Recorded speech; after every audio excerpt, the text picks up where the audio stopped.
आज हम करेंगे चैप्टर द्विघात समीकरण एक्सरसाइज 4.1 से क्वेश्चन नंबर 2।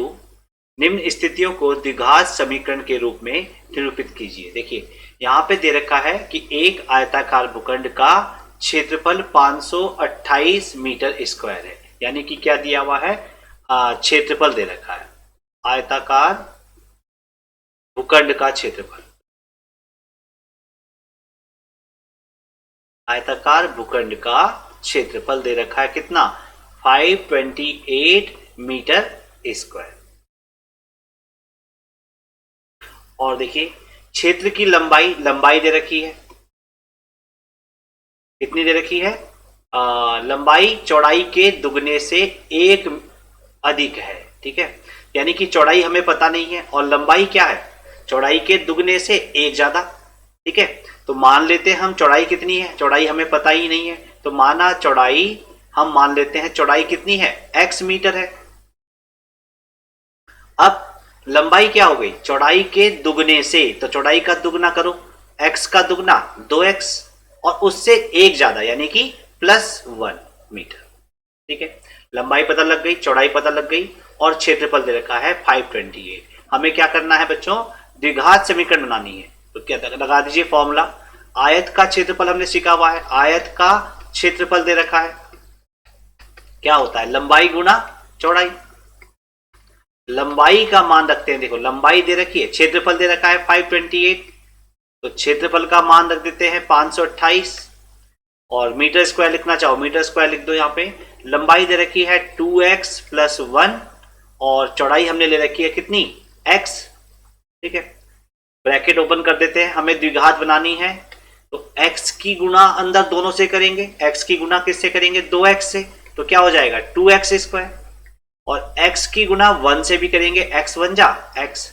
अब देखिए द्विघात समीकरण में देखिए सबसे पहले पद आएगा 2x², तो ये लिख दिया, फिर पद आएगा x वाला, ये लिख दिया, और तीसरा पद आता है अचर पद। देखो 528 है, मैं ले जा रहा हूं इसे राइट साइड में, तो कितना हो जाएगा -528 और देखो इस साइड कौन बच जाएगा, 0। तो देखो इक्वेशन में 0 इस साइड लिखो या इधर लिखो। ठीक है, तो मैंने डायरेक्ट ही इधर ट्रांसफर कर दिया और ये बन गई हमारी क्वाड्रेटिक इक्वेशन। इसमें सॉल्व नहीं करना है, केवल द्विघात समीकरण के रूप में निरूपित करना, यानी कि केवल तुम्हें आपको द्विघात समीकरण बनानी है। क्वेश्चन नंबर 2 देखेंगे, सेकेंड पार्ट। दो क्रमागत धनात्मक पूर्णांकों का गुणनफल 306 है। देखो क्रमागत का मतलब होता है बच्चों जो लाइन से आते हैं, जैसे 5 है तो 5 के बाद कौन आता है बच्चों, 6, तो ऐसे पूर्णांक हैं धनात्मक। ठीक है, अब लेकिन हमें ये नहीं पता कि कौन से नंबर है, तो पहला नंबर हम क्या मान लेते हैं, x। अगर हमने ये पहला पूर्णांक x मान लिया तो दूसरा पूर्णांक देखो एक ज्यादा, तो यानी कि ये क्या हो जाएगा, x से एक ज्यादा है, यानी कि x + 1 है, तो यहां पे हम पूर्णांक मानेंगे, माना क्रमागत धनात्मक पूर्णांक। यहां पे देखिए बच्चों, यहां पे आपको केवल एक चर लेना है द्विघात समीकरण में। ठीक है, अगर दो भी लेंगे तो उसे आपको एक चर में चेंज करना है, x और दूसरा ले लेंगे कौन, x + 1 है। क्लियर। अब देखिए इनका गुणनफल क्या है, पूर्णांकों का गुणनफल 306 है, तो पूर्णांकों का गुणनफल यानी पूर्णांक कौन है, एक x है, दूसरा पूर्णांक कौन है, x + 1 है। अगर इन्हें हम गुणा करते हैं तो कितना आ जाएगा गुणनफल, 306।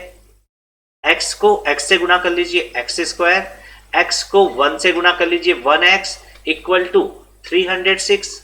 इसे इधर ले आएंगे, x² + x - 306 = 0। तो ये बन गई हमारी द्विघात समीकरण, यही हमें बनानी है।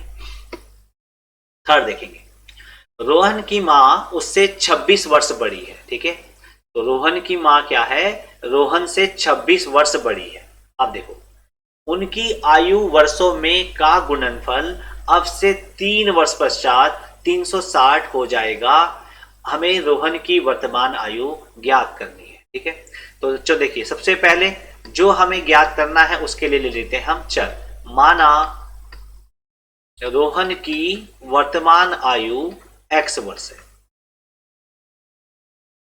वर्तमान आयु कितनी मान लेते हैं, हमें पता नहीं है तो क्या ले लेते हैं, x वर्ष है। अब देखिए रोहन की माँ उससे 26 वर्ष बड़ी है, यानी कि रोहन की माँ की उम्र क्या हो जाएगी, रोहन की माता की या माँ की आयु क्या हो जाएगी, देखिए 26 वर्ष बड़ी है का मतलब क्या हो जाएगा कि उसकी माता उससे 26 वर्ष ज्यादा उम्र की है। तो ज्यादा का मतलब क्या करते हैं, प्लस कर देंगे, यानी कि अगर रोहन की उम्र x वर्ष है तो उसकी माता की उम्र क्या दे रखी है, 26 वर्ष बड़ी, यानी कि 26 इसमें क्या कर देंगे बच्चों, जोड़ देंगे। तो क्या पता लग जाएगा, रोहन की माता की आयु, रोहन की माता की आयु हो गई x प्लस 26। ये चर ये अचर ये जुड़ेंगे नहीं, ठीक है। आगे दे रखा है उनकी आयु का गुणनफल अब से 3 वर्ष पश्चात। देखो आयु हमें वर्तमान आयु दे रखी है, ये रोहन की माता की भी क्या है, वर्तमान आयु है, वर्तमान मतलब प्रेजेंट, ठीक है। अब लेकिन वो गुणनफल दे रखा है 3 वर्ष पश्चात, तो हमें क्या करना पड़ेगा, पहले रोहन की 3 वर्ष बाद आयु निकालनी पड़ेगी, ठीक है। रोहन की 3 वर्ष पश्चात आयु, रोहन की आयु आज कितने वर्ष की है बेटा, रोहन कितने साल का है, x वर्ष का है, और कितने साल बाद, 3 वर्ष बाद क्या हो जाएगा, 3 साल और जुड़ जाएंगे उसकी उम्र में, ठीक है। तो क्या हो जाएगा, x प्लस 3 हो जाएगा, कोई डाउट नहीं है। देखिए उसकी माता की आयु, रोहन की माता की 3 वर्ष पश्चात आयु, भाई अगर रोहन की आयु बढ़ जाएगी तो उसकी माता की उम्र भी क्या हो जाएगी, बढ़ जाएगी। रोहन की माता की उम्र किस टाइम, इस टाइम पे कितनी है वर्तमान में, x प्लस 26, 3 साल उसकी आयु में भी बढ़ा दीजिए, कितना हो जाएगा, x प्लस 26 और 3 29 वर्ष, ठीक है। देखो बच्चों रोहन की वर्तमान आयु थी x वर्ष और रोहन की माता की आयु थी x प्लस 26 वर्ष। 3 वर्ष पश्चात रोहन की आयु में भी 3 साल जोड़ दीजिए और माता की आयु में भी 3 साल जोड़ दीजिए, तो ये है 3 वर्ष पश्चात रोहन की आयु, ये है रोहन की माता की आयु। और क्या रखा है कि गुणनफल कितना हो जाएगा 360, यानी कि अगर हम इस वाले को रोहन की 3 वर्ष पश्चात जो आयु है और उसकी माता की 3 वर्ष पश्चात जो आयु है उन्हें अगर हम गुणा कर दें तो कह रहा है कि 360 आएगा, ठीक है। देखो बच्चों करिए गुना, x की गुना, देखो दो पद की गुना दो पद से हमने सीखी है, द्विपद की गुना द्विपद से, x गुना x स्क्वायर, x की गुना 29 से 29x, 3 की गुना x से 3x और 3 की गुना 29 से 3 9 27, 2 3 दूनी 6 और 2 8 इक्वल टू क्या हो जाएगा 360।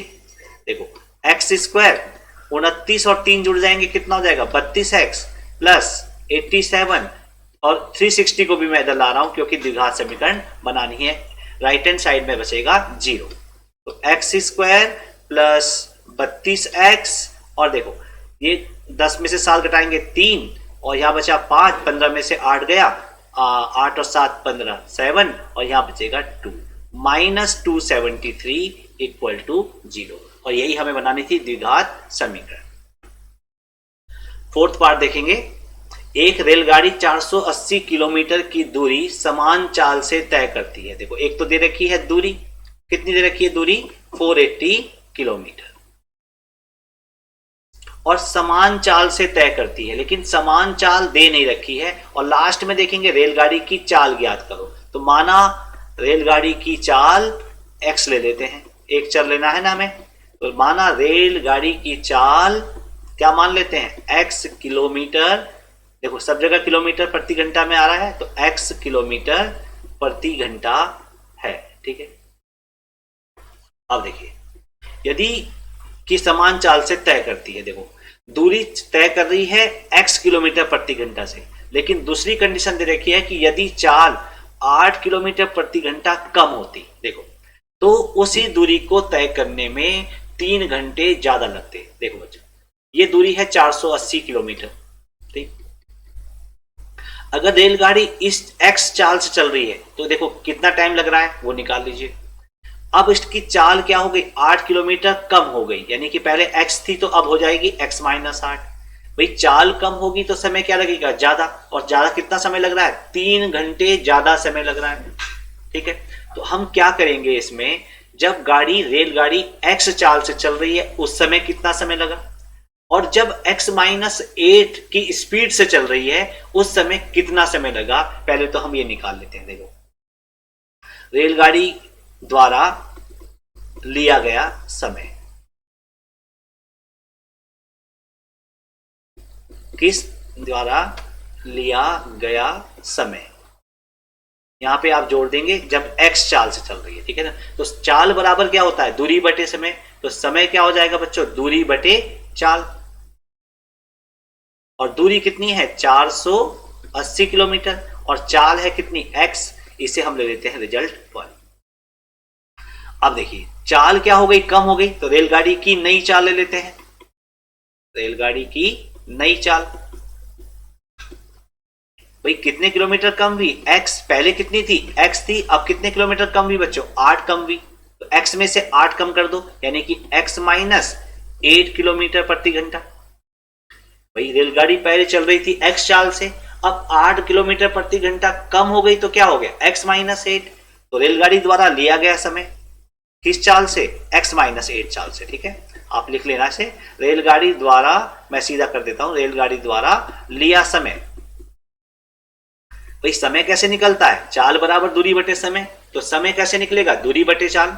दूरी कितनी, भाई दूरी तो सेम दूरी तय की, 480 ही चल रही है, तो 480 आ जाएगा। और समय, समय निकाल रहे थे, समय बराबर दूरी बटे चाल हो जाएगा, सॉरी इधर से दूरी बटे चाल कर दीजिए। चाल कितनी बच्चों, अब देखो ये जो दूरी कर रही है तय, x माइनस 8 किलोमीटर प्रति घंटा की चाल से कर रही है, ठीक है। देखो हमने क्या किया, जब x स्पीड से, x का मतलब कुछ भी स्पीड, हमें नहीं पता कितनी है, ठीक है, तो किसी भी स्पीड से जब चल रही थी x स्पीड से, तो जो समय था वो हमने निकाल लिया। अब स्पीड कम हो गई तो टाइम क्या हो गया, ज्यादा।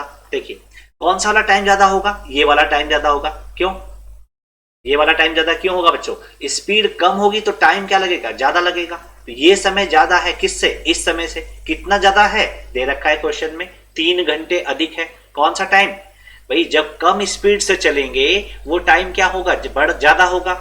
और जब ये स्पीड क्या है, ज्यादा है, क्योंकि x स्पीड है, ये x माइनस 8, x से 8 कम है, ठीक है।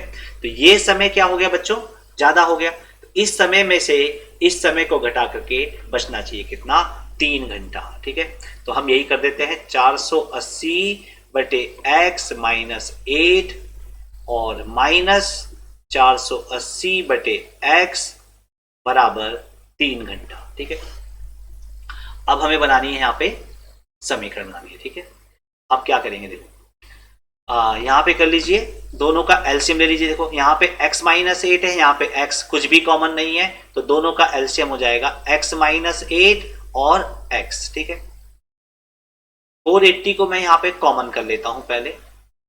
देखो 480 इसमें भी है, 480 इसमें भी है, दोनों को मैंने कर दिया कॉमन। यहाँ पे बचा 1 अपॉन x माइनस 8, यहाँ पे बचा, यहाँ पे दिखा देता हूं मैं, 480 कॉमन कर दिया, यहाँ पे बचेगा 1 अपॉन x माइनस 8 और minus 1 upon x equal to 3। अब देखिए x माइनस 8 और x दोनों क्या आ गए, एलसीएम में। भाई एलसीएम में क्या, इन दोनों का एलसीएम यही आ गया। हर बराबर करने हैं, यहाँ पे x माइनस 8 है, क्या नहीं है, x नहीं है, तो x की गुणा कर दो यहाँ पे 1 से, तो x बन जा x माइनस, यहाँ पे देखिए x है क्या, किससे गुणा करेंगे, x माइनस 8 से, x माइनस 8 की गुणा 1 से, x माइनस 8, ब्रैकेट जरूर लगा लीजिए बच्चों, ठीक है, इक्वल टू 3। 480 इक्वल टू, देखो ब्रैकेट ओपन कर रहा हूं मैं यहाँ पे, x minus x plus 8 upon, यहाँ पे भी मैं गुणा कर देता हूं। देखो x की गुणा x से, x स्क्वायर, हमें द्विघात बनानी है, minus 8 into x minus 8x equal to 3। x minus x plus का क्या हो गया, कैंसिल, ठीक है। अब देखो 480 बचा हुआ है इधर, इक्वल टू यहाँ पे इंटू 8 भी बचा हुआ है, इंटू 8 कर दीजिए, 480 इंटू 8 बचा हुआ है इधर, इक्वल टू, और यहां पे देखिए इसे मैं ले आ रहा हूं 3 गुना एक्स स्क्वायर माइनस 8x, ये ले गया मैं, यहां से डिवाइड में था तो ये चला गया गुना में, और 3 को ले आइए कहां पे, अपॉन में। 480 into 8 upon 3 equal to x square minus 8x। ठीक है, यहाँ पे आप अंदर मल्टीप्लाई भी कर सकते थे, लेकिन फिर आपको 3 से डिवाइड करना पड़ता। तो यहाँ पे मैंने इसे ले आया हूँ सीधा डिवाइड पे। 3 1 जा 3, 1 3 6 जा 18, 160 और 160 इंटू 8, तो 8 0 0, 8 6 जा 48, 4 8 1 जा 8 और 4 12, 1280 equal to x square minus 8x। और हमें बनानी है क्या, द्विघात समीकरण। तो एक्स स्क्वायर माइनस 8x, इसे ले आइए राइट साइड में, माइनस 1280 और इधर कुछ नहीं बचा तो बराबर 0। ये बन गई हमारी द्विघात समीकरण। ठीक है, तो क्या करना है ऐसे सवाल में, देखो यहाँ पे दे रखा था, मेन इंपॉर्टेंट है कि यहाँ पे समय का अंतर कितना दे रखा है, 3 घंटे। x स्पीड से लिया गया समय, x माइनस 8 स्पीड से लिया गया समय, और दोनों का अंतर 3। यहाँ पे हमेशा ये जरूर चेक करिए कौन सा समय ज्यादा है, जो ज्यादा है वही समय पहले आएगा। ठीक है, यहाँ पे देखो स्पीड कम है तो समय ज्यादा, तो ये वाला समय हमें देखो यहाँ पे पहले लिखा हुआ है, और ये वाला समय बाद में, बराबर 3। और फिर सॉल्व करके बना दी हमने द्विघात समीकरण।